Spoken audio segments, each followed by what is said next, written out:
ಎಲ್ಲರಿಗೂ ನಮಸ್ಕಾರ. Welcome back to my channel Namita Sandeep vlogs.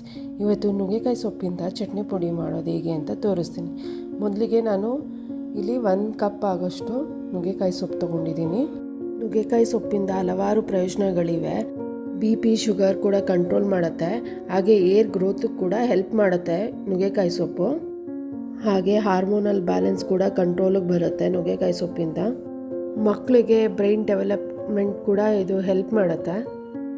ಮೊದಲಿಗೆ ನಾನು ನುಗ್ಗೆಕಾಯಿ ಸೊಪ್ಪನ್ನ ಚೆನ್ನಾಗಿ ನೀರಲ್ಲಿ ತೊಳ್ಕೊತಾ ಇದ್ದೀನಿ.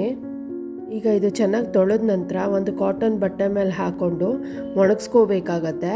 ಬಿಸಿಲಲ್ಲಿ ಇಟ್ಟರೆ ಚೆನ್ನಾಗಿ ಡ್ರೈ ಆಗುತ್ತೆ, ಇಲ್ಲ ಫ್ಯಾನ್ ಕೆಳಗಡೆ ಇಟ್ರೂ ಬೇಗ ಡ್ರೈ ಆಗುತ್ತೆ. ಈಗ ಮೊದಲಿಗೆ ನಾನು 5 to 6 ಸ್ಪೂನ್ಸ್ ಆಗೋಷ್ಟು ಕಡಲೆಬೇಳೆ ತೊಗೊಂಡಿದ್ದೀನಿ. ಡ್ರೈ ರೋಸ್ಟ್ ಮಾಡ್ಕೊಬೇಕಾಗತ್ತೆ. ಮೀಡಿಯಮ್ ಫ್ಲೇಮ್ನಲ್ಲೇ ಹುರ್ಕೊಬೇಕಾಗತ್ತೆ ನಾವು.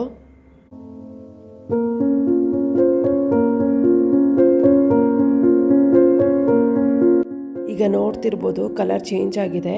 ಈಗ ಇದಕ್ಕೆ ಉದ್ದಿನಬೇಳೆ ಹಾಕ್ಕೊಡೋಣ. ಒಂದು 3 to 4 ಸ್ಪೂನ್ ಆಗೋಷ್ಟು ಉದ್ದಿನಬೇಳೆ ತೊಗೊಂಡಿದ್ದೀನಿ ನಾನು.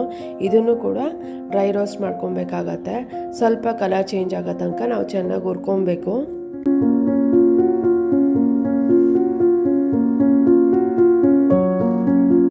ಈಗ ನೀವು ನೋಡ್ತಿರ್ಬೋದು ಎರಡೂ ಚೆನ್ನಾಗಿ ಫ್ರೈ ಆಗಿದೆ, ಕಲರ್ ಚೇಂಜ್ ಆಗಿದೆ.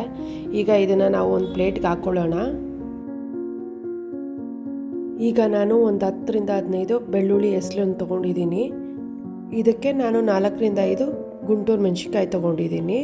ನಿಮಗೆ ಖಾರ ಜಾಸ್ತಿ ಬೇಕಂದರೆ ಇನ್ನೂ ಸ್ವಲ್ಪ ಆ್ಯಡ್ ಮಾಡ್ಕೊಬೋದು. ಸ್ವಲ್ಪ ಕರಿಬೇವಿನ ಸೊಪ್ಪು ತೊಗೊಂಡಿದ್ದೀನಿ. ಹಾಗೆ 1 ನಿಂಬೆಹಣ್ಣು ಸೈಜಷ್ಟು ನಾನು ಹುಣಸೆ ಹಣ್ಣನ್ನು ತೊಗೊಂಡಿದ್ದೀನಿ.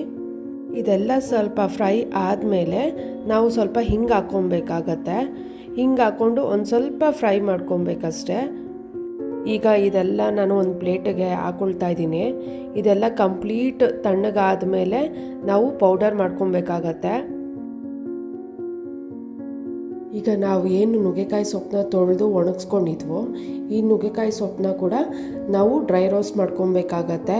ಇದು ಕಂಪ್ಲೀಟಾಗಿ ಡ್ರೈ ರೋಸ್ಟ್ ಆಗಬೇಕು. ಗರಿ ಗರಿಯಾಗಿ ಹಿಂಗೆ ಪ್ರೆಸ್ ಮಾಡಿದ್ರೆ ಅದೆಲ್ಲ ಬ್ರೇಕ್ ಆಗಬೇಕು. ಆ ಥರ ಗರಿ ಗರಿಯಾಗಿ ನಾವು ಹುರ್ಕೋಬೇಕಾಗತ್ತೆ. ಈಗ ನೀವು ನೋಡ್ತಿರ್ಬೋದು ಇಷ್ಟು ಬ್ರೇಕ್ ಆದರೆ ಸಾಕು, ಇಷ್ಟು ಡ್ರೈ ರೋಸ್ಟ್ ಮಾಡ್ಕೋಬೇಕಾಗತ್ತೆ. ಇದನ್ನು ಈಗ ನಾನು ಪ್ಲೇಟಿಗೆ ಹಾಕ್ಕೊಳ್ತಾ ಇದ್ದೀನಿ. ಇದೆಲ್ಲ ಕಂಪ್ಲೀಟಾಗಿ ಡ್ರೈ ಆದಮೇಲೆ ಇದು ಮಿಕ್ಸಿ ಜಾರ್ಗೆ ಹಾಕ್ಕೊಂಡು ಅದಕ್ಕೆ ರುಚಿಗೆ ತಕ್ಕಷ್ಟು ಉಪ್ಪು ಹಾಕ್ಕೋಬೇಕಾಗತ್ತೆ. ಈಗ ಇದನ್ನು ಪೌಡರ್ ಮಾಡ್ಕೊಳ್ಳೋಣ. ತೀರಾ ಕಂಪ್ಲೀಟಾಗಿ ಫೈನ್ ಪೌಡರ್ ಆಗೋ ಅವಶ್ಯಕತೆ ಇಲ್ಲ. ಸ್ವಲ್ಪ ತರಿಯಾಗಿದ್ರೂ ನಡೆಯುತ್ತೆ. ನೀವು ನೋಡ್ತಿರ್ಬೋದು ಎಷ್ಟು ತರಿಯಾಗಿ ಎಷ್ಟು ಚೆನ್ನಾಗಿ ಬಂದಿದೆ ಅಂತ. ಇದನ್ನು ಅನ್ನದ ಜೊತೆಗೆ ಇಲ್ಲ ದೋಸೆ ಜೊತೆಗೆ ತಿಂದರೆ ತುಂಬ ಚೆನ್ನಾಗಿರುತ್ತೆ. ಬಿಸಿ ಅನ್ನಕ್ಕೆ 1 ಸ್ಪೂನ್ ಈ ಚಟ್ನಿ ಪುಡಿ ಹಾಕ್ಕೊಂಡು 1 ಸ್ಪೂನ್ ತುಪ್ಪ ಹಾಕ್ಕೊಂಡು ತಿಂದರೆ ತುಂಬಾ ಟೇಸ್ಟಿಯಾಗಿರುತ್ತೆ. ಈ ಜಾಸ್ತಿ ಮಸಾಲೆ ಸಾಂಬಾರು ಜೊತೆಗೆಲ್ಲ ತಿಂದು ಬೋರ್ ಆಗಿದ್ದರೆ ಈ ರೆಸಿಪಿ ಟ್ರೈ ಮಾಡೋದೇ ತುಂಬ ಚೆನ್ನಾಗಿರುತ್ತೆ. ವಾರದಲ್ಲಿ 2 ಸಲ ಊಟದ ಜೊತೆಗೆ 1 ಸ್ಪೂನ್ ತೊಗೊಂಡ್ರೆ ತುಂಬ ಆರೋಗ್ಯಕ್ಕೂ ಒಳ್ಳೆಯದು.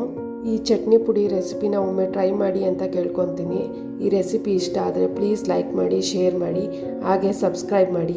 Thank you all.